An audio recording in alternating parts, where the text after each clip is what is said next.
नमो अरिहंताणं नमो सिद्धाणं नमो आयरीयाणं नमो वज्झायाणं नमो लोये सौसाहूणं सिद्धं शुद्धं परमीय जिणिन्दवर्णेमि चन्दमकलङ्कं गुणरयणभूषणुदयं जीवस्य परुवणं वोच्छम्। 1008 श्री मूलनायक आदिनाथ भगवान की जय। 1008 श्री गोमटेश्वर बाहुबली भगवान की जय। द्वासांग जिनवाणी माता की जय। आचार्य श्रेष्ठ आचार्य गुरुवर श्री 108 नेमिचंद्र सिद्धांत चक्रवर्ती महाराज की जय। आचार्य श्रेष्ठ आचार्य गुरुवर श्री 108 विद्यासागर जी महामुनि राज की जय। तीर्थ चक्रवर्ती जगत पूज्य निर्यापक श्रमण मुनि पुंगव श्री 108 सुधा सागर जी महाराज की जय। समस्त मुनि संघ की जय। गोमटसार जीवकांड जी ग्रंथराज की स्वाध्याय श्रृंखला में जीव समास के ऊपर अपनी चर्चा चल रही है। जीव समास के संदर्भ में आचार्य महाराज ने 40 से 50 गाथाओं का निरूपण यहाँ पर किया हुआ है, जिसमें हमने जीव समास का लक्षण पूर्व कक्षाओं में समझा था। जीव समास के जो भेद प्रभेद किए जाते हैं उनका आधार क्या है, उनके आधारभूत 5 युगलों को अपन ने समझा था, जिसमें इधर इन्होंने बताया था एक इंद्री से लेकर के पंचेंद्री जाति तक का जो नाम कर्म है, वह नाम कर्म के आधार पर जीव समासों में भेद प्रभेद होता है। त्रस और स्थावर नाम कर्म है, पर्याप्त अपर्याप्त नाम कर्म है, सूक्ष्म और वादर नाम कर्म है तथा प्रत्येक और साधारण शरीर नाम कर्म है। ये जो नाम कर्म के भेद प्रभेद किए गए हैं, इन्हीं भेद प्रभेदों के कारण से जीव समास के भेद प्रभेद बनते हैं। सामान्य से हमने बताया था, सामान्य से तो जीव सभी जीव हैं, क्योंकि सभी में जानने देखने की शक्ति है, सभी सुख दुख का अनुभव करते हैं। तो जितने संसारी जीव हैं, एक नाम मात्र कह दिया संसारी जीव, इसमें भी ये समास हो गया। जो अनंतानंत जीव थे उनको हमने एक शब्द में परिभाषित कर दिया संसारी जीव। लेकिन जब इन संसारी जीवों में कर्मों की अपेक्षा से भेद देखा जाता है, उनकी विशेषताएं देखी जाती हैं, उनमें भिन्नता देखी जाती है, तब हम इस संसारी जीव के 2 भेद कर देते हैं और 2 ग्रुप बन जाते हैं। वो हमने किस कर्म के कारण से किए थे? त्रस और स्थावर नाम कर्म के कारण से। किसी के त्रस नाम कर्म का उदय था, किसी के स्थावर नाम कर्म का उदय था। त्रस जीवों में जो भेद किए हमने या जो विभाजन किया, वो जाति नाम कर्म के कारण से किया। किसी के 1 इंद्री जाति नाम कर्म का उदय है, किसी के 2 इंद्री, 3 इंद्री, 4 इंद्री, पंचेंद्री जाति नाम कर्म का उदय है। 1 इंद्री जीवों में जो भेद किए वो सूक्ष्म और बादर नाम कर्म की अपेक्षा से किए। फिर सूक्ष्म और बादर में भी और भेद बनाए तो हमने पर्याप्तक और अपर्याप्तक नाम कर्म के कारण से बनाए। फिर उसमें भी और वनस्पति कायक के भेद प्रभेद किए, वो प्रत्येक और साधारण नाम कर्म के आधार पर किए। तो जितने भी ये हम 14 जीव समास कहें, 19 जीव समास कहें, 57 कहें या 98 जीव समास कहें, ये इन 5 युगल कर्म जो बताए गए थे, उन 5 युगल कर्मों के आधार पर ही ये विभाजन होता है। पूर्व कक्षा में हमने 14 जीव समासों को समझा था। 14 जीव समास कौन कौन से होते हैं? 14 जीव समासों में हमने क्या किया था? जो त्रस जीव थे उनके 5 भेद हमने किए थे। 2 इंद्री, 3 इंद्री, 4 इंद्री, सैनी पंचेंद्री, असैनी पंचेंद्री, ये त्रस जीवों के 5 भेद। और 1 इंद्री जीव के 2 भेद किए थे। जो स्थावर जीव थे उनके 2 भेद, सूक्ष्म और बादर, ऐसे 7 भेद किए थे। और इन 7 भेदों को पर्याप्त और अपर्याप्तक की अपेक्षा से 2-2 प्रकार से घटित किया था। तो ये 7 जीव पर्याप्तक होते हैं और ये 7 जीव अपर्याप्तक होते हैं। इस प्रकार से 14 जीव समास हमने देखे थे।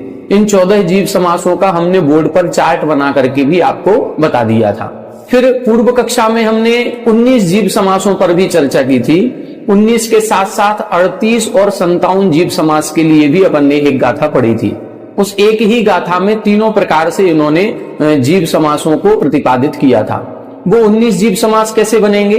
तो त्रस जीवों के जो 5 भेद थे वो तो 5 जैसे थे वैसे ही रहेंगे, उन 5 में कोई परिवर्तन नहीं करना है। केवल जो एक इंद्री के हमने 2 भेद किए थे, सूक्ष्म और बादर, अब उनको एक इंद्री जीवों के भेद प्रभेद करेंगे तो उन एक इंद्री जीवों में 5 प्रकार के जीव देखे जाएंगे। पृथ्वी का एक, जल का एक, अग्नि का एक, वायु का एक और वनस्पति का एक। इन 5 के सूक्ष्म और बादर लगाएंगे। तो पृथ्वी का एक के सूक्ष्म बादर, जल का एक के सूक्ष्म बादर, अग्नि का एक के सूक्ष्म बादर, वायु का एक के सूक्ष्म बादर। फिर जो वनस्पति कायक है, इस वनस्पति कायक जीवों में 2 प्रकार के जीव दृष्टि गोचर होते हैं। किन्हीं जीवों के साधारण शरीर नाम कर्म का उदय होता है और किन्हीं जीवों के प्रत्येक शरीर नाम कर्म का उदय होता है। ये जो साधारण शरीर नाम कर्म का उदय है, संपूर्ण जीव राशि में, चाहे वो त्रस जीव हो, चाहे वो स्थावर जीव हो, केवल और मात्र केवल वनस्पति कायक में ही उदय पाया जाता है। पृथ्वी कायक जीवों में, वायु कायक जीवों में, 2 इंद्रिय जीवों में, पंचेंद्रिय जीवों में इत्यादि जितने भी जीव हैं, उन किसी भी जीव में साधारण शरीर नाम कर्म का उदय नहीं होता है। इसीलिए साधारण और प्रत्येक का जो भेद किया गया वो वनस्पति कायक में किया जाता है। जो 2 इंद्रिय, 3 इंद्रिय, 4 इंद्रिय, पंचेंद्रिय जीव हैं या पृथ्वी, जल, अग्नि, वायु हैं, ये तो प्रत्येक शरीर नाम कर्म वाले ही होते हैं। ये हमने पूर्व कक्षा में भी आपको बहुत अच्छी तरह से बताया था। अब जो साधारण शरीर नाम कर्म वाले जीव हैं, ये भी 2 प्रकार के होते हैं। एक ऐसे साधारण शरीर वाले जीव हैं जो अनादि काल से इसी साधारण शरीर में निवास कर रहे हैं। साधारण शरीर में निवास करने का मतलब जिन्होंने अभी तक प्रत्येक शरीर नाम कर्म का उदय प्राप्त ही नहीं किया, ऐसे जीवों को हम नित्य निगोदिया जीव कहते हैं। जिनके साधारण शरीर ही मिल रहा है, मतलब एक शरीर ऐसा मिलता है जिसके अनेक जीव स्वामी होते हैं। बस वो अनेक जीवों का एक साथ जन्म होता है, एक साथ मरण होता है, फिर जन्म हुआ, फिर मरण हुआ, फिर जन्म हुआ, फिर मरण हुआ, ऐसा वो शरीर उनको मिलता रहता है, छूटता रहता है। उनको अभी तक दूसरी पर्याय प्राप्त नहीं हुई, ना वो पृथ्वी का एक बने, ना जल का एक बने, ना वायु का एक, ना अग्नि का एक, ना 2 इंद्रिय, 3 इंद्रिय, 4 इंद्रिय, पंचेंद्रिय आदि जीव, कुछ भी पर्याय उनको प्राप्त नहीं हुई। ऐसे जीवों को हम नित्य निगोदिया कहते हैं। इतर निगोदिया किसे कहते हैं? ऐसे साधारण शरीर नाम कर्म वाले जीव जिनको ये सारी पर्याय प्राप्त हो गई थी और वो पर्याय प्राप्त करके वो पुनः निगोद पर्याय में पहुंच गए, पुनः साधारण शरीर नाम कर्म का उदय जिनके आ जाता है, उनको हम इतर निगोदिया या चतुर्गति निगोदिया जीव कहते हैं। ये दोनों प्रकार के जीव कहाँ हैं? तो ये चाहे नित्य निगोदिया जीव हो, चाहे इतर निगोदिया जीव हो, ये तीनों लोकों में भरे पड़े हैं। एक सब लोगों की आम धारणा बनी हुई है कि जो 7 पृथ्वियां हैं और 7वीं पृथ्वी के नीचे एक राजू का स्थान है जिसको हम कलंकला भूमि या कलकला पृथ्वी कहते हैं, वो जो एक राजू का खाली स्थान है उसमें ही नित्य निगोद कहा जाता है। कई सारे मैप वगैरह ऐसे बने हुए हैं जहां पर नित्य निगोद लिख दिया जाता है। तो सभी आम लोगों की ये धारणा है कि नित्य निगोदिया जीव तो वहीं रहते हैं। नहीं, वो स्थान एक ऐसा स्थान है जहां त्रसजीव नहीं पाए जाते। त्रसजीव नहीं पाए जाते का मतलब वहां केवल निगोदिया जीव नहीं है, वहां पर पृथ्वी, जल, अग्नि, वायु, वनस्पति 5 प्रकार के स्थावर जीव हैं। और निगोदिया जीव कहां है? निगोदिया जीव जिनको हम वनस्पति कायक जीव कह रहे हैं, साधारण शरीर वाले जीव कह रहे हैं, ये निगोदिया जीव या 5 स्थावर जीव ये संपूर्ण तीनों लोकों में भरे पड़े हैं। जिनको हम सूक्ष्म और बादर ये 2 प्रकार से भेद कर रहे हैं। तो जो सूक्ष्म जीव हैं, हमने आपको बताया था बादर जीव तो किसी आधार से रहता है, लेकिन सूक्ष्म जीव बिना आधार के भी रहते हैं। अब जो 7वीं पृथ्वी के नीचे एक राजू का स्थान है, वहां किसी प्रकार का कोई आधार नहीं, वहां पर कोई पृथ्वी आदि नहीं है, तो वहां क्या आधार है? वहां आधार कुछ भी नहीं है, तो वहां सूक्ष्म निगोदिया जीव भरे पड़े हैं। सूक्ष्म पृथ्वी का एक भी, जल का एक भी, अग्नि का एक, वायु का एक और वनस्पति का एक, ये सूक्ष्म प्रजाति के जीव सब जगह भरे पड़े, तीनों लोकों में। सिद्धशला है, सिद्धशला पर भी सूक्ष्म जीव हैं। जो निष्कुट क्षेत्र है, निष्कुट क्षेत्र त्रसनाड़ी के बाहर का जो क्षेत्र, वहां पर भी सूक्ष्म जीव 5 स्थावर भरे पड़े हैं। तो वहां पर जो सूक्ष्म निगोदिया जीव होंगे वो कौन से जीव होंगे? वो इतर निगोदिया हैं या नित्य निगोदिया? दोनों प्रकार के। नित्य निगोदिया जीव, हम यहाँ पर बैठे हैं और इस कमरे में जो खाली स्थान है, यहाँ क्या निगोदिया जीव नहीं है? यहाँ दोनों प्रकार के निगोदिया जीव हैं। सिद्धशिला में दोनों प्रकार के निगोदिया जीव हैं। स्वर्गों में, नरकों में, पूरे जम्बूद्वीप आदि मध्यलोक में सब जगह ये निगोदिया जीव भरे पड़े हैं। केवल निगोदिया जीव नहीं, पृथ्वी, जल, अग्नि, वायु आदि ये पांचों स्थावर जो सूक्ष्म स्थावर हैं, ये तीनों लोकों में हैं। तो फिर उसको नित्य निगोद क्यों कहते हैं? वो नित्य निगोद नहीं है, वो एक ऐसा स्थान है जहां त्रसजीव नहीं है, त्रस जीवों का अभाव वहां पाया जाता है और बहुलता से निगोदिया जीव पाए जाते हैं या पंच स्थावर पाए जाते हैं, इसलिए ये कह दिया जाता है। बाकी निगोदिया जीव तीनों लोकों में भरे पड़े हैं। और तीनों लोकों में यहां पर मान लो कोई पिन पॉइंट अपन देखें तो उस पिन पॉइंट पर सभी प्रकार के जीव हैं। पृथ्वी का एक, जल का एक, अग्नि का एक, वायु का एक, नित्य निगोदिया भी और इतर निगोदिया भी, सूक्ष्म जीव भी हो सकते हैं। और यदि कहीं कोई आधार है तो बादर निगोदिया जीव भी या बादर, पृथ्वी, जल, अग्नि आदि जीव हो सकते हैं। तो ये अपन को समझना है। नित्य निगोद उसे कहते हैं जो जीव आज तक नित्य निगोद से निकले नहीं। नित्य निगोद से निकलने का मतलब उनकी पर्याय वो नित्य हो गई, वो अनादि काल से इस साधारण शरीर नाम कर्म के साथ ही उत्पन्न हो रहे हैं, उनको बोलेंगे नित्य निगोदिया। इतर निगोदिया किसे कहेंगे? जो नित्य निगोद से निकल करके अन्य पर्याय को प्राप्त किए पुनः निगोद में पहुंच गए। पुनः निगोद में पहुंचने का मतलब फिर से साधारण शरीर नाम कर्म का उदय आ गया, तो ऐसे जीवों को हम इतर निगोदिया कहते हैं। क्या नित्य निगोद से जीव निकलते हैं? अभी तक तो हमने ये सुना था कि नित्य निगोद उसे कहते हैं जो जीव अनादि काल से निगोद में है और अनंत काल तक रहेंगे, उनको नित्य निगोदिया। नहीं, नित्य निगोदिया जीव दो प्रकार के माने जाएंगे। एक जीव ऐसे होते हैं जिनका जो कर्म का संबंध है वो अनादि अनंत है, और दूसरे प्रकार के वो होते हैं जिनका जो कर्म का संबंध है वो अनादि शांत है। तो ये दो प्रकार के जीव रहेंगे। अनादि अनंत कर्म संबंध वाले जीव अनादि काल से निगोद में हैं और अनंत काल तक रहेंगे, ये कभी बाहर नहीं निकलेंगे। लेकिन जिनका अनादि शांत कर्मबंध होता है, ऐसे कर्मबंध वाले जीव ये अनादि काल से निगोद में हैं, लेकिन हर 6 महीने 8 समय में 608 जीव निकलते हैं। तो वो 6 महीने 8 समय में जो 608 जीव निकल रहे हैं, ये अनादि शांत कर्मबंध वाले होते हैं, ये वहां से निकल सकते हैं। तो ये कोई नियम नहीं है कि नित्य निगोद का मतलब जो अनादि काल से हैं और अनंत काल तक रहेंगे, ऐसा कोई नियम नहीं है। नित्य निगोद से भी जीव निकलते हैं। हम सभी भी आज व्यवहार राशि में हैं, मनुष्य में हैं, तो हम सभी का मूल निवास अपन को निगोद ही मानना चाहिए। हम भी वहीं निगोद पर्याय से निकल करके यहाँ पर आए हुए हैं। लेकिन क्या हम ये माने कि अब हम पुनः निगोद में नहीं जाएंगे?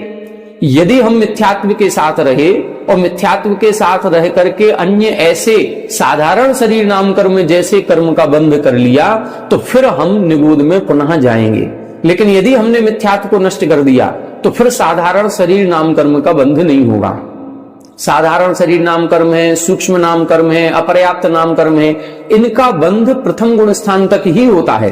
अपन सभी ने पूर्व सर्वार सिद्धि पढ़ी थी और सर्वार सिद्धि में आश्रव निरोधा संवरा इस सूत्र की जब व्याख्या पढ़ी थी तो उस व्याख्या में बंध विच्छुत्ति का प्रकरण था। उसमें प्रथम गुण स्थान में 16 प्रकृतियों की बंध विच्छुत्ति होती है। यदि पहले गुण स्थान से जीव कोई दूसरे, तीसरे, चौथे आदि गुण स्थानों में है, पहले में नहीं है, मिथ्यात्व का उदय नहीं है, तो मिथ्यात्व के उदय के साथ बंधने वाली 16 प्रकृतियों का बंध नहीं होगा। और उन 16 प्रकृतियों में ये साधारण शरीर नाम कर्म आता है, उन 16 प्रकृतियों में ये सूक्ष्म नाम कर्म आता है, उन 16 प्रकृतियों में ये अपर्याप्त नाम कर्म आता है। इसका मतलब है इनका बंध मिथ्यात्व के साथ होता है। अब यदि हम सभी मिथ्यात्व के साथ हैं तो इन प्रकृतियों का भी बंध कर सकते हैं, और जब इनका बंध करेंगे तो इनका उदय भी आएगा, तो हम पुनः निगोद में पहुंच सकते हैं। इसीलिए सम्यक दर्शन को प्राप्त करें, और सम्यक दर्शन जब हमें प्राप्त हो जाएगा, सम्यक दृष्टि हम बन जाएंगे, तो फिर ऐसे हम जो दुर्गति कहलाती हैं या जो तुच्छ गति हैं, ऐसे हम निगोद आदि की पर्याय को प्राप्त नहीं होंगे। तो ये आपको समझ में आ गया होगा। यहां पर अब अपन को 19 जीव समासधर इन्होंने स्पष्ट किए थे कि एकेंद्रीय जीवों के भेद प्रभेद कैसे करने हैं। तो एकेंद्रीय जीवों में हमने पृथ्वी का एक सूक्ष्मवादर, जल का एक सूक्ष्मवादर, अग्नि का एक सूक्ष्मवादर, वायु का एक सूक्ष्मवादर, फिर नित्य निगोद सूक्ष्मवादर, इतर निगोद सूक्ष्मवादर, फिर हम वनस्पति कायक का दूसरा भेद करेंगे, प्रत्येक वनस्पति। उसके दो भेद किए जाते हैं, सप्रतिष्ठित प्रत्येक और अप्रतिष्ठित प्रत्येक। ये जो प्रत्येक शरीर वाले होते हैं ये बादर ही होते हैं, इनमें सूक्ष्म का भेद नहीं होता। तो ये जो प्रत्येक वनस्पति है ये बादर ही है, इसमें सूक्ष्म नहीं है, इसलिए दो भेद। तो ऐसे एक इंद्रिय जीवों के 14 भेद हो जाते हैं और त्रस जीवों के 5 भेद थे, 19 बन जाते हैं। अब ये 19 यदि हम सामान्य कथन करें, इसमें कोई अन्य भेद पर्याप्त का ना करें, तो इनको हम 19 जीव समास कहते हैं। और इनमें यदि हम पर्याप्तक और अपर्याप्तक के दो भेद कर देते हैं तो 19 पर्याप्तक 19 अपर्याप्तक हो जाएंगे, ऐसे 38 भेद हो जाएंगे।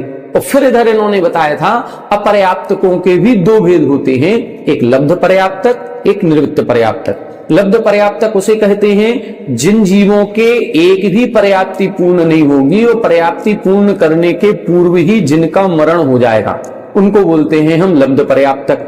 और जिन जीवों के अभी पर्याप्ति पूर्ण नहीं हुई है लेकिन नियम से वो अपनी शरीर पर्याप्ति पूर्ण करेंगे, ऐसे जीवों को हम निर्वृत्त पर्याप्तक कहते हैं। और जिनके शरीर पर्याप्ति पूर्ण हो गई है उनको पर्याप्तक कहते हैं।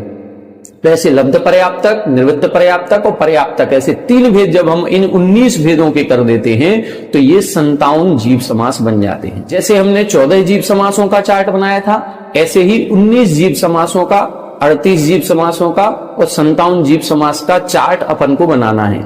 हमने आपसे कल की कक्षा में कहा था कि आप लोग बनाएंगे, आप लोगों ने बनाया होगा। अब उसको एक बार हम बना करके बता रहे हैं, उससे मैच कर ले कि सही बने या नहीं बने। आइए देखें बोर्ड पर 19, 38 और 57 जीव समास कैसे बनेंगे।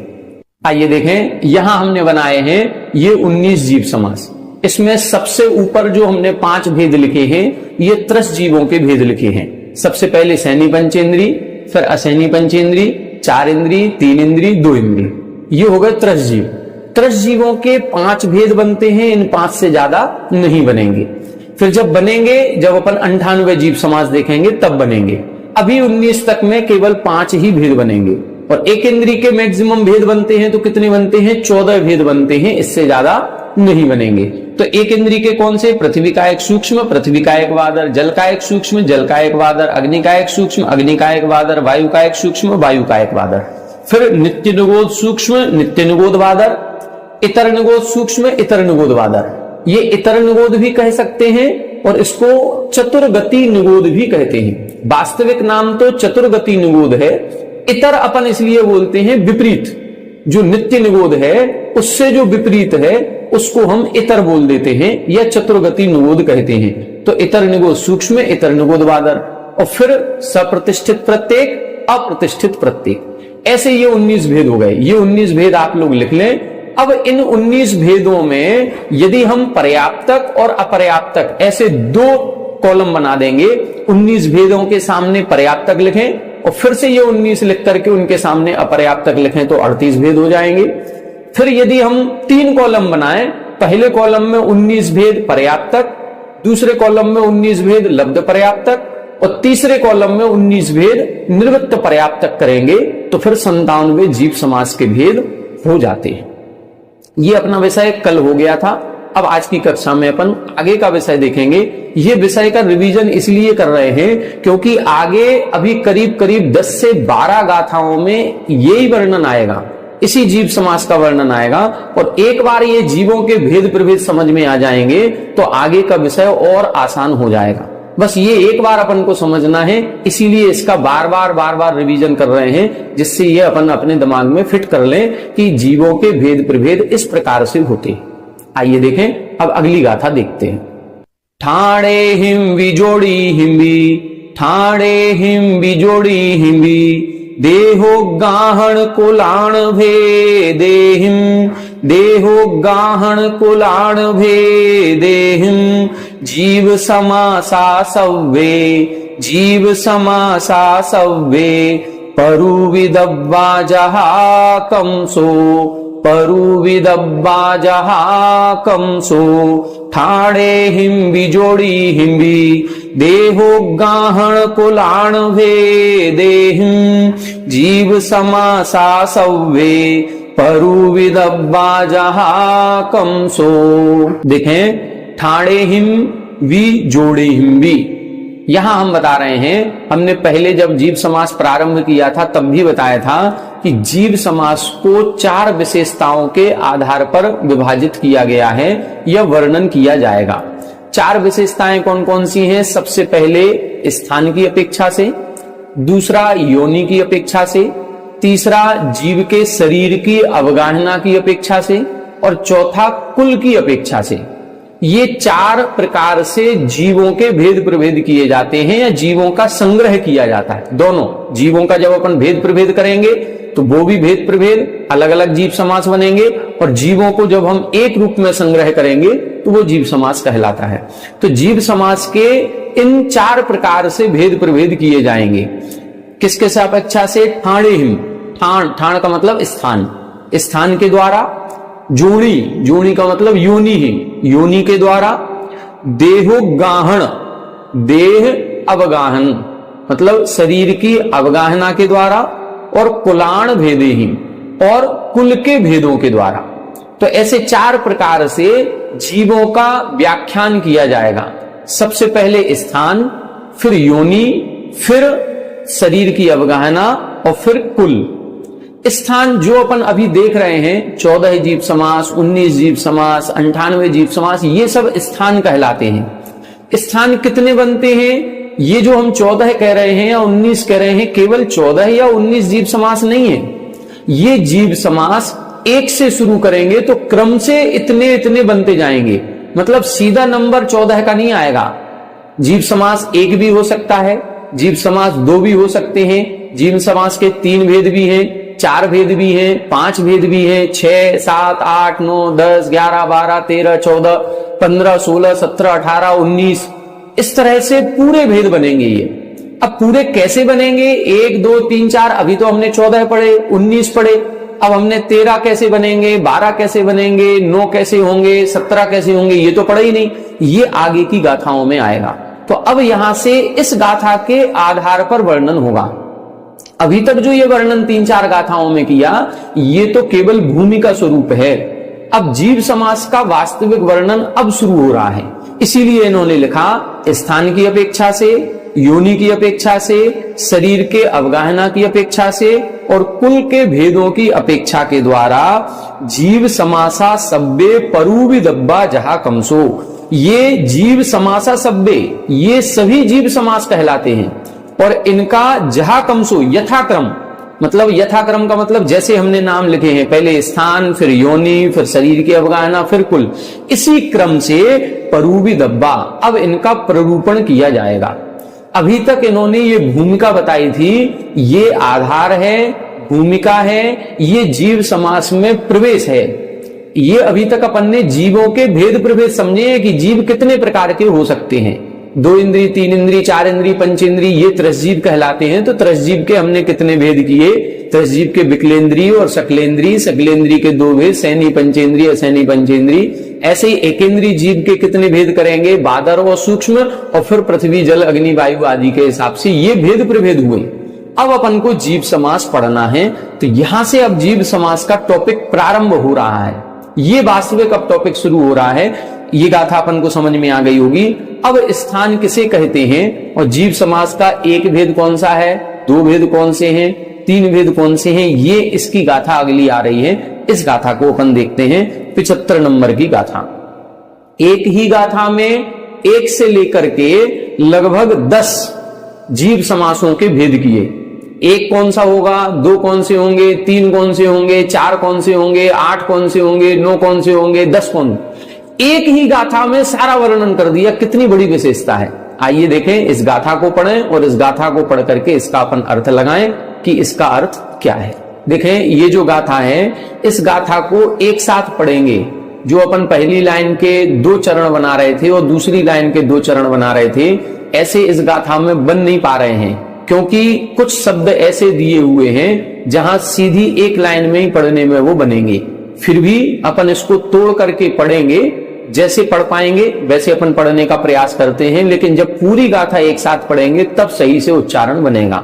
देखें, सामण्य जीव तस, सामण्य जीव तस, थावरेषु इगि विगल सयल चरिम दुगे, थावरेषु इगि विगल सयल चरिम दुगे इंद्रिय काये चरिमस्सय इंद्रिय काये चरिमस्सय दुति चदुपणग भेद जुदे दुति चदुपणग भेद जुदे सामान्य जीव तस थावरेषु इगि विगल सयल चरिम दुगे इंद्रिय काये चरिमस्सय दुति चदुपणग भेद जुदे।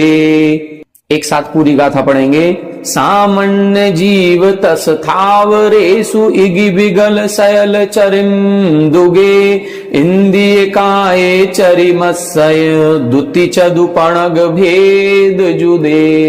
देखें इसका अर्थ, देखें पढ़ने में थोड़ा क्लिष्ट है लेकिन अर्थ बहुत सरल है। देखें पहले एक भेद बता रहे हैं जीव समास का। एक भेद कौन सा है? सामान्य जीव। बस सामान्य से जीव कह दिया, ये एक भेद हो गया। तो जीव समास का एक भेद कौन सा होगा? जीव। दो भेद कौन से होंगे? तस थावरेषु, तस थावर, मतलब दो भेद कर दिए। अब जीव के दो भेद किए, त्रस और स्थावर, ये दो कहलाएंगे। जीव समास के दो भेद कौन से? एक स्थावर और एक त्रस। तीन भेद कौन से होंगे? इगी बिगल सयल, इगी बिगल सयल। इगी का मतलब एक इंद्री, स्थावरों को एक इंद्री कहते हैं। त्रस के दो भेद कर दो, बिगल यानी बिकलेंद्री और सयल यानी सकलेंद्री। तो ये तीन भेद हो गए। जीव समास के तीन भेद कौन कौन से? एकेंद्री, विकलेंद्री और सकलेंद्री। ये इंद्री की अपेक्षा से भेद किए। दो भेद काय की अपेक्षा से किए थे, स्थावर काय और त्रस काय, ऐसे दो भेद किए थे, स्थावर और त्रस। तीन भेद इंद्री की अपेक्षा से किए। इंद्री की अपेक्षा से कैसे कर दिए? एकेंद्री, विकलेंद्री और सकलेंद्री। चार भेद कैसे बनेंगे? तो लिखा चरिम दुगे, जो अंतिम था उसके दो भेद कर दें। अंतिम कौन था? सकलेंद्री। अभी तीन भेद बताए थे, तो तीन भेद कौन कौन से थे? एकेंद्री, विकलेंद्री और सकलेंद्री। अब सकलेंद्री के दो भेद कर दो, सैनी पंचेंद्री, असैनी पंचेंद्री।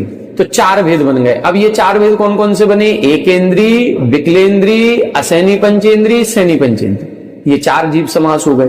पांच भेद कैसे बनेंगे? इंद्रिय, पांच इंद्रियों की अपेक्षा से। एक इंद्रिय जीव, दो इंद्रिय जीव, तीन इंद्रिय जीव, चार इंद्रिय जीव, पंचेंद्रिय जीव। ये पांच भेद हो गए। छह भेद कैसे बनेंगे? काय, काय की अपेक्षा से। काय के छह भेद करते हैं, पांच स्थावर काय और एक त्रस काय। तो पृथ्वी कायक, जल कायक, अग्नि कायक, वायु कायक, वनस्पति कायक और त्रस कायक। वन बोलते सट काय जीव न हननते। तो छह काय के जीव हो गए, तो छह भेद हो गए। ये पृथ्वी कायक, जल कायक, अग्नि कायक, वायु कायक, वनस्पति कायक और त्रस कायक, ये छह भेद हो गए। अब सात भेद कैसे करेंगे? तो चरिमस्सय, जो चरिम है, अंतिम है। अंतिम कौन सा था छह भेदों में? छह भेद अपन ने कौन से किए थे? पृथ्वी, जल, अग्नि, वायु, वनस्पति और त्रस। तो जो अंतिम त्रस है, इस त्रस के क्रम से दो भेद कर दें। दू यानी दो भेद, ती यानी तीन भेद, चदु यानी चार भेद और पणग यानी पांच भेद।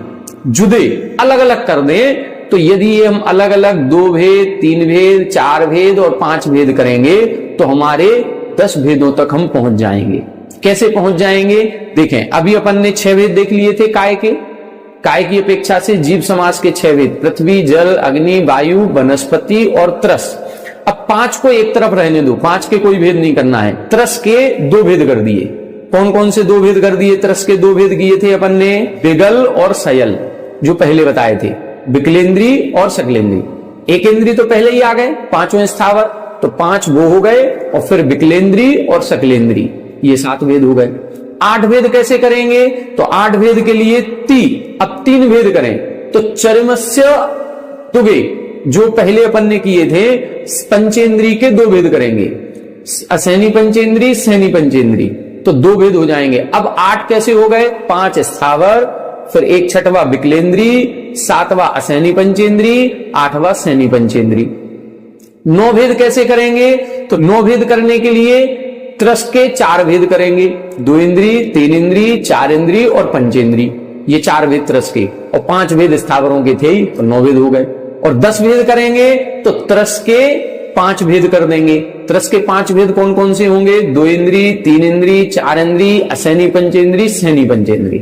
इस प्रकार से ये इस गाथा में 10 भेद बताए हैं। इसको अपन बोर्ड के माध्यम से देखते हैं और अच्छे से स्पष्ट हो जाएगा। देखें, जीव समास का एक भेद, एक में क्या लिखा, सामान्य जीव, बस ये जीव केवल लिख दिया, ये एक भेद हो गया। दो भेद कौन कौन से होंगे, दो भेद, इसके दो भेद कर देंगे, एक स्थावर और एक त्रस। तीन भेद कौन कौन से बनेंगे, त्रस के भेद करेंगे, स्थावर वो ही रहेगा। अब त्रस के दो भेद कर दिए, विकलेंद्री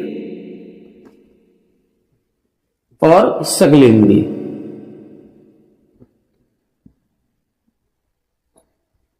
ठीक है, अब क्या करेंगे, चार भेद करेंगे।